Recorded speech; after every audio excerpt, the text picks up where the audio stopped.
വയനാടിന് കൈത്താങ്ങുമായി പയ്യന്നൂർ റൂറൽ ബാങ്കും. പ്രകൃതി സൗന്ദര്യവും ആധുനിക നിർമ്മാണ ചാരുതയും ഒത്തുചേർന്ന പൂങ്കാവനം ഹോം സ്റ്റേയിലേക്ക് ഏവർക്കും സ്വാഗതം. ആലോചനകൾക്കോ ആഘോഷങ്ങൾക്കോ സ്വസ്ഥവും പ്രശാന്തവുമായ ഒരിടമാണ് നിങ്ങൾ ആഗ്രഹിക്കുന്നതെങ്കിൽ ഏറ്റവും അനുയോജ്യമായ ഇടമാണ് ഈ പൂങ്കാവനം. പൂങ്കാവനം ഹോം സ്റ്റേ ചിന്മയ സ്കൂളിന് സമീപം, അന്നൂർ, പയ്യന്നൂർ. പ്രകൃതി ദുരന്തം നേരിടുന്ന വയനാടിന് കൈത്താങ്ങുമായി പയ്യന്നൂർ കോപ്പറേറ്റീവ് റൂറൽ ബാങ്ക് മുഖ്യമന്ത്രിയുടെ ദുരിതാശ്വാസ നിധിയിലേക്ക് 10 ലക്ഷം രൂപ കൈമാറി.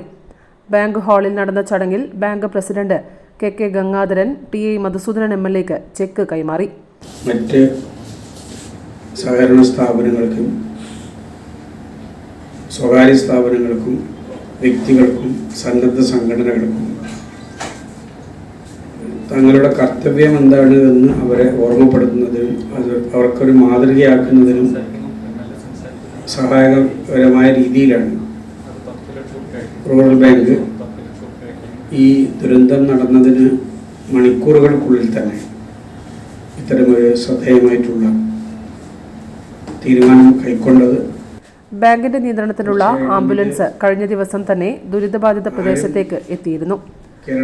ഡിവൈഎഫ്ഐ പയ്യന്നൂർ ബ്ലോക്ക് കമ്മിറ്റിയുടെ നേതൃത്വത്തിൽ നടത്തിയ അവശ്യ സാധനങ്ങളുടെ ശേഖരണത്തിലേക്ക് ബാങ്ക് നൽകുന്ന പുതപ്പും പാത്രങ്ങളും ബ്ലോക്ക് സെക്രട്ടറി VK നിഷാദ് ഏറ്റുവാങ്ങി. സഹകരണ വകുപ്പ് auditing assistant director Rajesh Kumar, Payyanur AR office superintendent Santhosh Kumar, unit inspector K Rajeevan, junior auditor Shyamkumar, M Sunilkumar, bank vice president KK Krishnan, secretary O Narayanan എന്നിവർ സംസാരിച്ചു. News bureau, Payyanur. പ്രകൃതി സൗന്ദര്യവും ആധുനിക നിർമ്മാണ ചാരുതയും ഒത്തുചേർന്ന പൂങ്കാവനം ഹോം സ്റ്റേയിലേക്ക് ഏവർക്കും സ്വാഗതം. ആലോചനകൾക്കോ ആഘോഷങ്ങൾക്കോ സ്വസ്ഥവും പ്രശാന്തവുമായ ഒരിടമാണ് നിങ്ങൾ ആഗ്രഹിക്കുന്നതെങ്കിൽ ഏറ്റവും അനുയോജ്യമായ ഇടമാണ് ഈ പൂങ്കാവനം. പൂങ്കാവനം ഹോം സ്റ്റേ ചിന്മയ സ്കൂളിന് സമീപം, അന്നൂർ, പയ്യന്നൂർ.